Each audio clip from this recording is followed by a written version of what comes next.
Say anything. Say anything. With Keena B. Why can't we just say anything? With Keena B. Welcome to a new year. Hi, and welcome to Say Anything with Keena B. I am Keena B. Thank you so much for joining me today. We have the illustrious Mr. Lamar Thomas, who is a Quinstonian, Gadsdentonian, the sound guy. Everyone knows him around these parts. And we are going to talk today about marriage and addiction,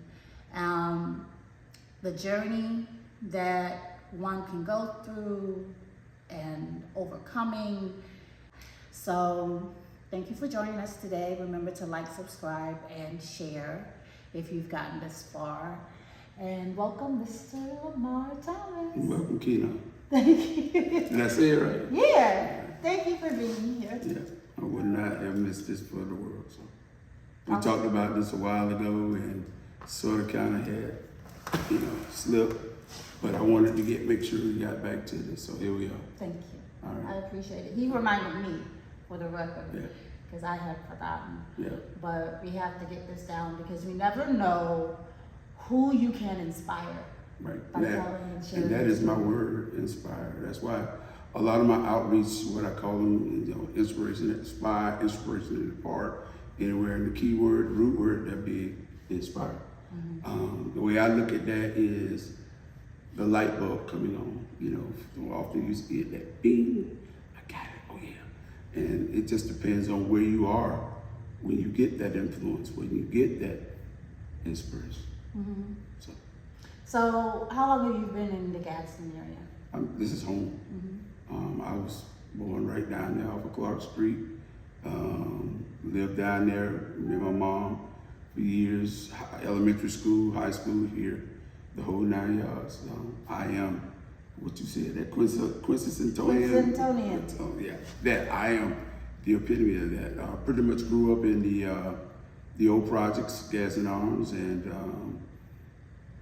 I pretty much know everybody everywhere in all the communities, but that's just part of life's journey for me, coming from here. How did it impact you think, growing up in the projects? Oh man, growing up in the projects, we were, as far as being an athlete, when it was time to choose teams for the recreation department or whatever, that's where they always came looking for the kids that they knew could play ball. Mm. They wanted the project boys, as they would call us. They always wanted us on their teams, and being in the projects was an addition to family. For instance, if your next door neighbor was having fried chicken that night, you knew it. And whatever, and that's just how we were back then. It was just all of us out there then were family. Me and the Jacksons, the Thomases, Rodell, and Randy, and all of us. I could go on and on with names: John L. Randolph, my man Charles Roberts now, aka Charlie Brown, all of us. Funny, I call my husband Charlie Brown. Yeah. So it's just over the years, it's just so many of us. Andrew Moten, for instance, he came out of Horace McMillan. I could go on and on with names. I know I'm just mentioning guys, but Corrine Glover and a host of others came out of there. Yeah. And did something Yeah. positive in Yeah. life. Yeah. Yeah. So the place does not dictate the end of or where your journey will take you. Right. So let that be a lesson that where you start doesn't dictate where you end or where you want to go in your life. You dictate. And one thing about it, a lot of us had athletic backgrounds, but there were a lot that had academic backgrounds because majority of us, it was instilled upon of us that we knew we had to be better. Not only did you have to be faster or stronger, but mentally and for us knowing lessons and going to school and all of that. All of that was a part of it. I remember reading in some of the older newspaper because they're archived with the University of Gainesville, right, that particularly their black students had some of the highest academic scores in Gadsden County, some of the highest during the 1970s, 1980s time period. Yeah. You recall that? Yeah. But see, back then, you had teachers that taught. In the late 70s, they changed it, and we went to this testing stuff where they no longer emphasize a lot of work we were doing in the classrooms, but they emphasize these tests. So that changed the teachers' curriculum to where they were focusing on preparing us for the tests and stuff like that. For me, that was kind of a loss because I never got a chance to really get into trig, algebra, calculus, or any of that because I wasn't doing well on those scores, so I had to focus on the math part or the questions they were asking on that right there. So where that hindered me was when I got in the military and I tried to go into nuclear propulsion, I flunked out of those classes because I didn't know the basics for trig, geometry, and calculus or anything like that because I had never been taught that in high school because they got away from that. They got away from that. And that course in the military for nuclear propulsion was a very accelerated course, and you had to know it. You couldn't go to study and then come back. No. You had to know it. And a lot of cats that succeeded in that, it was because they knew that. They had already been through that. They knew those formulas and everything. So I had to drop out of nuclear propulsion into just regular old school steam. Did that sadden you? No. No. Because at the time I was 16 years old, coming out of high school. Oh wow! So you went to the military early. Yes. My recruiter, Mr. Coffey, came, talked with my mom, and I told her what I wanted to do, and she agreed, and she signed the papers, and that gave me that opportunity. But I will say, 16 was too young. And the reason why I say that because I had discipline, but the majority of the discipline that I had that had been bestowed on me came from people like the late Mr. Tim Lane, Alfred Garner, Emmett Tribute, Mr. Love, Mr. Sam Love, Mr. Billy Redding, and all these guys right here, and I know I missed some names, but a lot of these guys in the 70s, late 70s for us were pillars. These were guys that had kids and everything, and they loved us, and we played, whether it was softball, football, or basketball, they were our guys, and they taught us that we had to excel, not on the fields, but in the books also. And then when I got to Shanks and I got under Coach O, playing football under Coach O and running track under Coach Pelham and everything, these guys were like, no nonsense. They didn't want to hear no excuses. If you didn't get the grades, you couldn't play. So, but going into the military at 16, coming from Gadsden County, I had seen racism. I knew what it meant.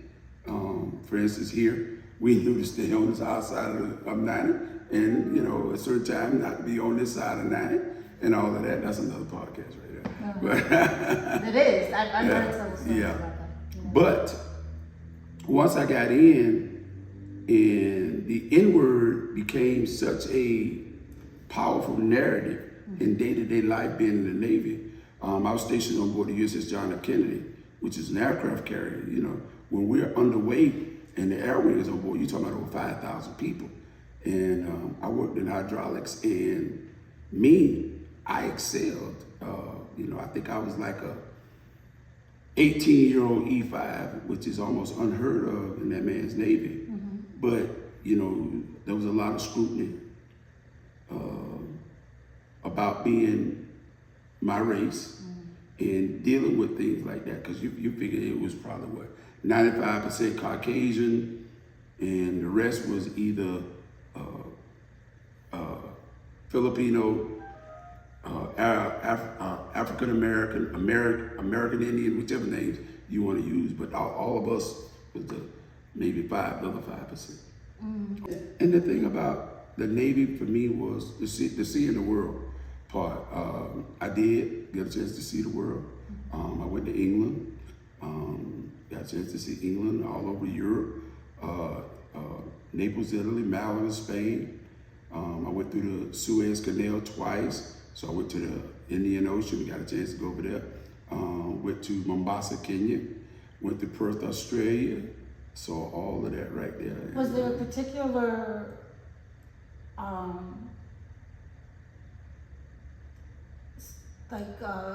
situation that happened while you were in the Navy that really caused you to grow as a person? Yeah, you have to. That's the only way you're gonna make it, because nothing is given to you. You're expected to go beyond whatever's put before you.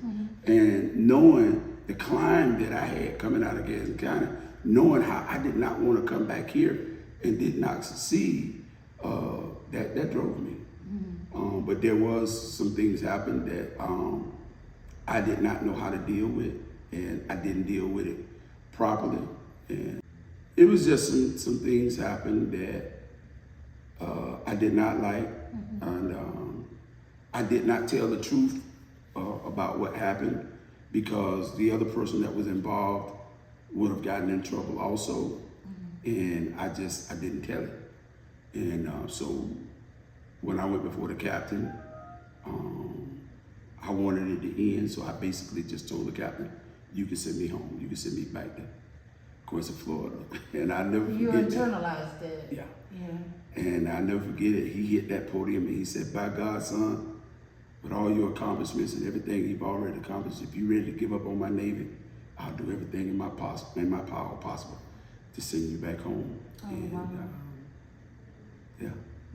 So, but if I'd have had the discipline and the understanding that I have today, I probably would have stuck it out. I probably would have just took the punishment and still not told exactly what happened, and just kind of went through it. But I didn't know God then like I do now. I didn't know how to trust Him back then. I thought I could really manipulate things to a point where it would fall back in my favor. But I had no idea that it would impact my life on down the road as it did.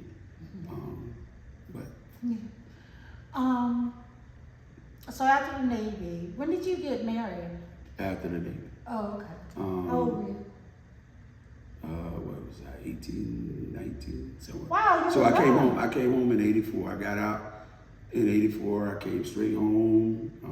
I went to her mom's house, and a lot had been going on between she and I, Cassandra and I, and I had already made up my mind. I asked her, "You want to do this or what?" There were a lot of things happened that I ignored. I looked over, and I said, "I'm gonna do this," because my mindset was to come home, to establish a family, get rooted on a solid foundation, and grow from there. And that's what I attempted to do. So I asked her to marry me. She said yes. We got married on June 15th, 1984. So you can do the math. And we still are hanging together, getting on each other's nerves now. Yeah. Now, I know all marriages go through ups and downs. What would you say is the foundation? Is your foundation now the same as your foundation when you were 18? No. Or have you shifted? It's shifted. Okay, can you expound upon that? Yeah, it's shifted because during that process, as she would tell you herself, she would tell you the first 20 years of marriage was pure hell. Because of me. My lifestyle, I was working, really, trying to grow in that aspect, but I love music. And I wanted to take the music to another level as a DJ. And, at first I started out just doing house parties and stuff like that. Then I got invited into clubs and I started doing the clubs. Then I got into radio, WHGH Hot, 840, Thomasville, Georgia. And I started doing that. So I had a lot of stuff going on. I was doing a lot of parties and, kind of getting a little popular, everything. And what came with that was the world, meaning the alcohol, the women, And then I got introduced to the white substance called cocaine. And I didn't know. I didn't know how addictive it was. I didn't know the impact that it would have on my life. But for me, it got to a point where it was like air. You know, where you gotta have air to survive. I had to have cocaine to survive. I felt like I couldn't DJ on the level that I wanted to and be in the mindset that I wanted to with the crowds and with the people if I wasn't, I'm gonna just say, high. So did you ever go to rehab or anything like no, that? No. Did you all ever go through therapy or anything like that? No. No, I always avoided therapy because I was in denial. I was in denial that my issue was really an issue. You gotta understand the difference between a lifestyle and somebody actually thinking they got a problem. I didn't think I had a problem. I just, living and doing things the way that I did, DJ. I was in radio, in the clubs, in the communities, and all of that. That was just the norm. How did you overcome that? I don't think I ever overcame it. Because what I did was I got to a point where my lifestyle got it just got so bad to a point where she wound up leaving me. She wound up leaving me and the kids and everything. And after that right there, I kind of felt like, okay, well, I don't need this, you know what I'm saying? I can make it happen. And so we wound up staying separated for about 3.5 years. But along the way, my partner, Dixon Keenan, he was a part of this ministry, Faith Apostolic Christian Tabernacle, the late Bishop Terry Fitzgerald. I became a part of that ministry. And by becoming a part of that ministry, everything that I was going through in my life, Bishop Fitzgerald had already experienced. So it was perfect. He became my mentor, my guide, and he helped me to understand where I was at in my life, that there was no substance, there was no alcohol, there was nothing out there in the world that the world would have to get me to where I needed to be, and that was with a closer relationship with God.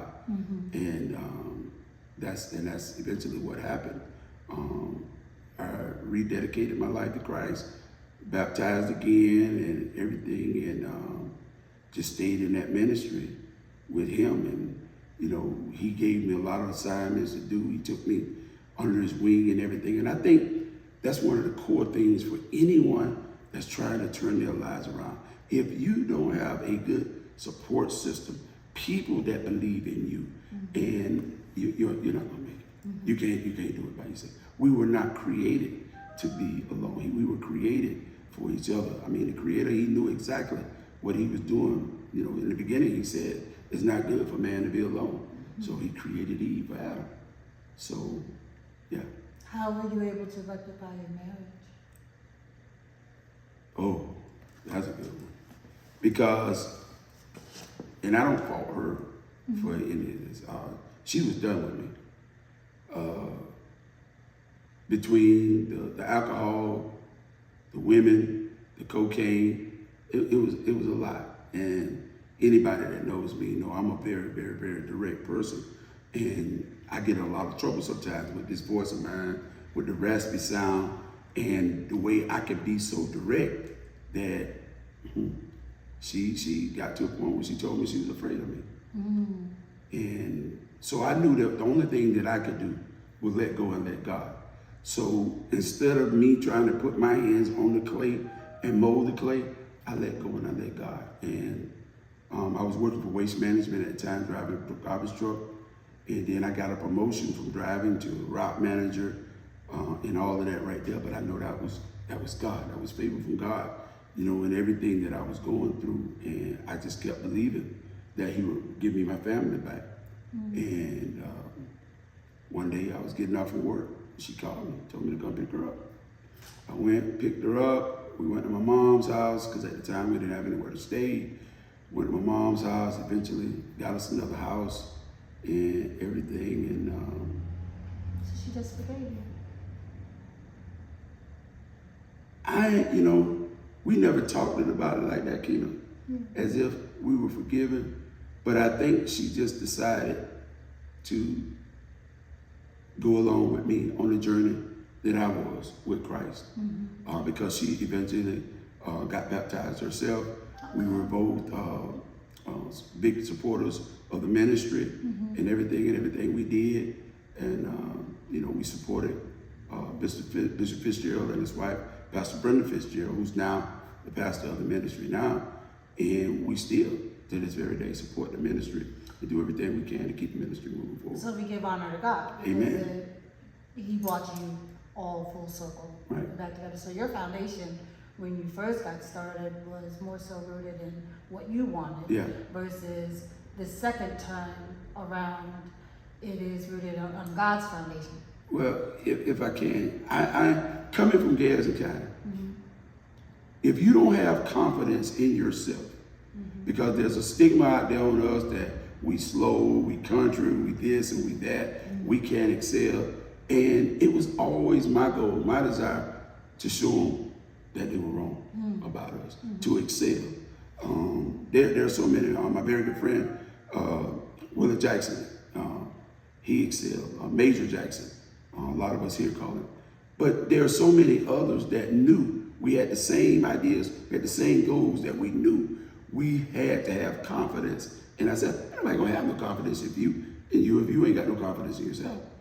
So in turning my life around, all of that, some people may call my confidence cockiness, arrogance, and all that. I'm fine with that. I don't see that. Oh, you ain't been around me long enough. But then again, I also believe in myself. So I get it when I see other people who believe in themselves and feel like they have a vision for something. It doesn't come off as arrogance to me. Listen, it's just assuredness. If you look in the world right now, and you look at a lot of people that are struggling with substance abuse and a lot of things, those people, a lot of them don't really have no self-esteem. They don't have no confidence in themselves. They depend on other people for anything. Initiative is not even in their vocabulary. They don't even know what that means to take initiative, to secure your own life, to make your life go the way you would have it. A lot of people, they'll look at you. First thing they'll say, I can't do that. I removed that a long time ago, King. The phrase, I can't, no. I encourage people all the time, remove that word, that you can't. I can, I know I can, I'm gonna make it happen. It's God's will in my life that I can do this, and I'm gonna do it. And I'm gonna just tell you, there are a lot of people here in Gadsden County that are very, very, very successful, but they ain't gonna let you know. Because they don't want to hear the negativity. They don't want to hear you trying to tell them they can't. No. They stay to themselves and they excel. Some of them you may see every now and then, they may step out and let you know their accomplishments. But a lot of them, there are a lot of very successful families here. Oh, I believe in it. Gadsden County. I believe it. I also think that people need to know more about that for the children who are coming up. It needs to be more widely recognized so that they are seeing a mirror of themselves in a more positive light instead of fluff that rises to the top. I think that representation not only matters in the sense of what is fictitious out there in the world, but what is actually reality. My own personal opinion is that there's a skew of what reality is here and what's actually real is that there's a lot of successful people. And when I say successful, I don't necessarily mean monetarily. I mean that they have done really great things with themselves and their families, and have a foundation and have an anchor that could really be inspirational to children who feel like they are boxed in and cannot do those things here. Well, take the mural, for instance. Yeah. Dr. LaFall and all of them that are on that mural. A lot of kids and young people look at that and they don't believe that's real. They think that that's something that was just put up there for show, but they don't really realize that a lot of those people are from Gadsden County and their achievements is what's being acted upon now and being acknowledged. But they don't see that. That's just like with a lot of our kids now. They see Quincy as a dark pit. They don't think there's nothing here, that is never accomplished anything, ain't gonna never be nothing. You know, you got a lot of people that leave Quincy and you go off and you ask folks ask you where you from, first thing they say is Tallahassee. Instead of saying Quincy. Instead of saying Quincy. And then the talent is leaving instead of staying. Exactly. And bringing, or coming back. Right. And bringing those skill sets right back to right. And that's where I say people need to show. They need, it's not arrogance, it's assuredness. Yeah. And that is the way the children are able to see themselves and mirror themselves after those who come before them. Children are more likely to graduate from high school if their parents graduate from high school, more likely to graduate from college if their parents graduate from college, more likely to get certain full-time jobs. You know, they tend to mirror what they see. And so if those individuals, such as yourself, don't come out and show how they've overcome their journey and that they have reached this point in their life where it's okay to show it. Show it to them, show the middle schoolers, show the high school students, show them in elementary. Hey, we are a model for what you should do. Right. It's okay, we're right here with you. Right. And, you know, we have people like Mr. Reginald James, when he was school superintendent, Mr. Keys, now added my very good friend, Sherry Taylor, and a whole lot of other educators in this city, or not necessarily from here, but have taught here in Gadsden County.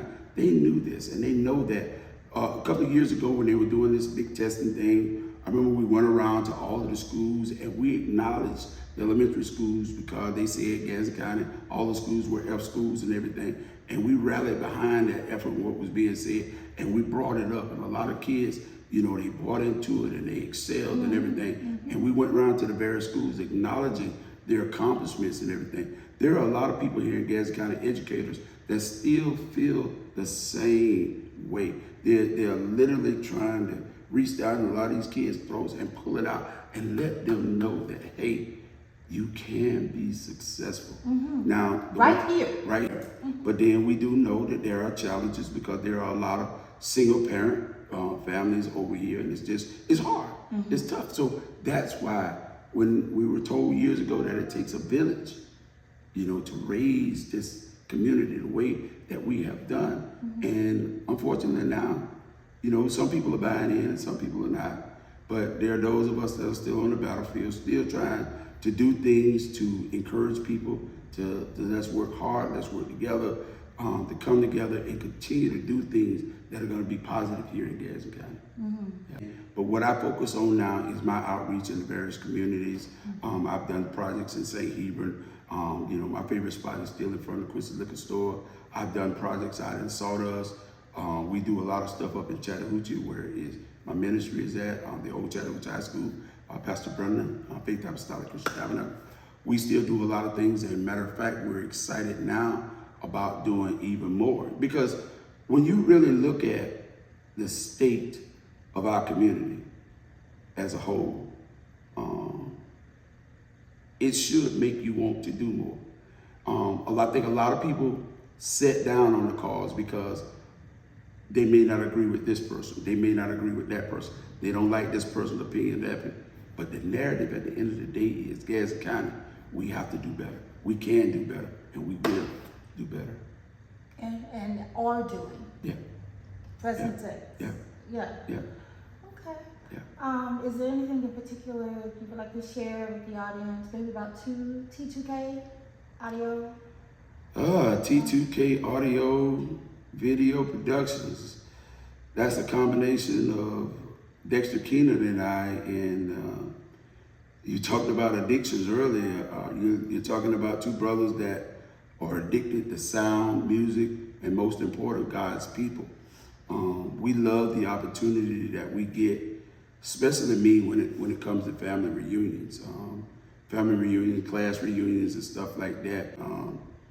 I've done so many family reunions here that a lot of times I just tell people I can go to anybody's family reunion and just sit down, you know. You could, I'm sure. Because, you did my mom's birthday party. Yeah, and it's just Which she being loves. welcome. She keeps bringing it up. So T2K Audio, Video, Sound Productions. You all check them out, hire them for your sound, video, and audio needs. Yeah. Okay. Yeah. I thank you for being here today. You sure you don't want to pull no more out of the can? Hey, you got something? Go ahead. I'll just say this.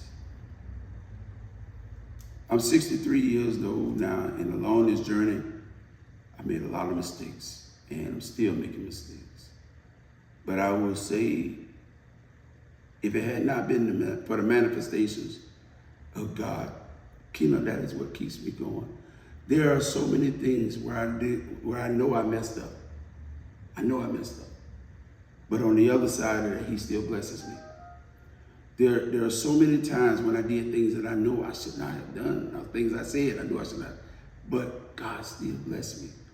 And what I do now, I'm just telling you, this is consistency for me. I look at the manifestations of what God has done, the things. I mean, there are so many people, but I bring it back to me, what God has done and is doing for me. My son, probably 3-4 time felon, self-made musician, shout out to Fish Scale family.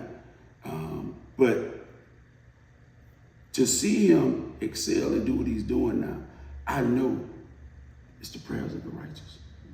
My son, about 2 years ago, was on I-10 eastbound in one of his cars. Just so happens it was a Mercedes. There was a truck stopped in the middle of the I-10, and at the rate of speed he was riding, he didn't see it until he got right up on it. And these cars now are so high tech, it wouldn't allow him to leave the lane. He tried to leave the lane, then hit the turn signal, so it wouldn't let him get over. And the car pulled itself back into the lane, into that truck. And the people that were in the truck were out of the truck. My son's car was totaled, but he walked away from that without a scratch. Wow. And those things like that right there are what I call the pure, unadulterated manifestations of God, where the scriptures has taught us that truly the prayers of the righteous availeth much. And I know, through my intercessory prayer, through my faith in God, I just believe. And I encourage other people, if you don't have a relationship with him, you just get to know him. Get to know him. You talking about somebody that, I don't know if it's still in there, but probably at the time, if you looked in the dictionary, under the word selfish, you'd have saw a picture of me, because I say selfish, Keena, but I was just that confident, and I still am. But I know now who is my everything. I know who right now is the author and finisher. Listen, I'm getting ready to have spinal surgery. Do I act like it? Last couple of weeks you've seen me, do I act like it? And I can't because of him. I'm letting him know, look here, don't let that neurosurgeon get back there and do what he got to do. I got things to do. Because I know you got things for me. My grandma always says, my mother reminded me of this, that you'll either grow out of it or die out of it. Yeah. And you grew out of it. I'm happy to see that you grew out of it. Yeah. With the strength and the Lord of the Lord. Yeah. Yeah. And that's my whole message to the world, that without him, you can try. As they like to say, you can go out there and do your own thing, or my thing is, go ahead with that, but you're going to find yourself getting to a point where you're going to need the author and the finisher of your faith. Our Lord and Savior Jesus Christ. You're going to need him. So. And as my father would say, and I would be remiss if I didn't say, he would say, you can accept Jesus Christ wherever you are. Wherever you are right now, you can accept him into your heart. Yep. If you so wish to. Yep. Thank you. Thank you.